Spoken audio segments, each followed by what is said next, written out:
அன்பான ஜனமே, இயேசு கிறிஸ்துவ நாமத்துக்கு ஸ்தோத்திரம் உண்டாவதாக.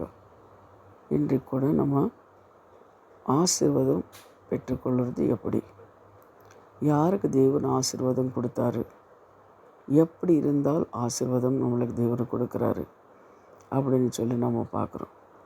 வேதத்தில் நம்ம பார்க்கும்போது பாருங்கள், ஆதியாகமம் 26:3 அதிகாரம்னு பார்க்கும்போது, இந்த தேசத்திலே வாசம் பண்ணு, நான் உன்னுடனே கூட இருந்து உன்னை ஆசீர்வதிப்பேன், நான் உனக்குமே உன் சந்ததிக்குமே இந்த தேசத்தை யாவையும் தந்து உன்னை தகப்பனாகி ஆபிரகாமுக்கு நான் இட்ட ஆணையை நிறைவேற்றுவேன் என்று சொல்லுகிறார். பாருங்கள், ஆபிரகாமு கொடுத்த அந்த ஆணை நான் எப்பொழுதும் உனக்கு கொடுத்து நிறைவேற்றுகிறேன் அப்படின்னு சொல்லுகிறாரு.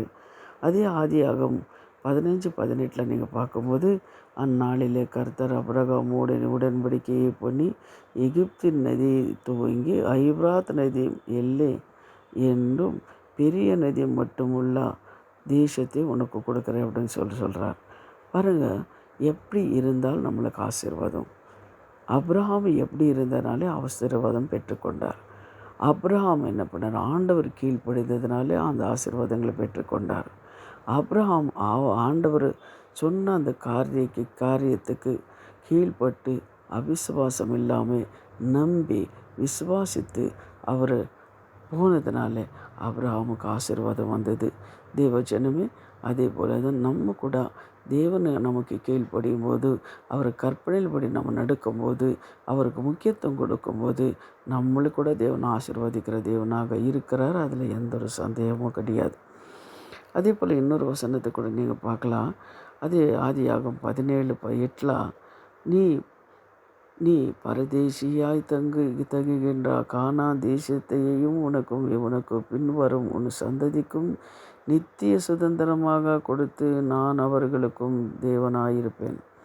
பாருங்கள், தேவன் ஆபிரகாம் கீழ்ப்படியும் போது தேவன் அவர் ஆசீர்வதித்தார் அப்படின்னு சொல்லி நாம் பார்க்குறோம்.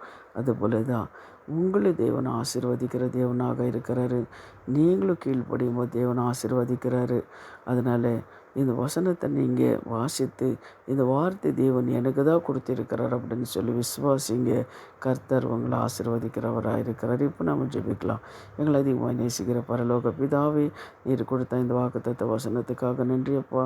நீர் ஆபிரகாம், ஈசாக்கு, யாக்கோபை எப்படி நீர் ஆசீர்வதித்தீரோ அதுபோல் கர்த்தாவே, உங்கள் பிள்ளைங்களை ஒவ்வொருத்தரும் நீர் அப்பா ஆண்டவரை ஆசீர்வதிங்க. இந்த காலை நேரத்தில் ஆண்டவர் யார் யார் இந்த வார்த்தைகளை கேட்குறாங்களோ அவங்களுக்கு என்னென்ன ஆசீர்வாதங்களை தேவை இருக்கிறதோ அதெல்லாம் நீர் ஆசீர்வதி கொடுக்குற கிருபைக்காக நன்றி. இயேசுவின் நாமத்தினாலே பிதாவே, ஆமென். God bless you.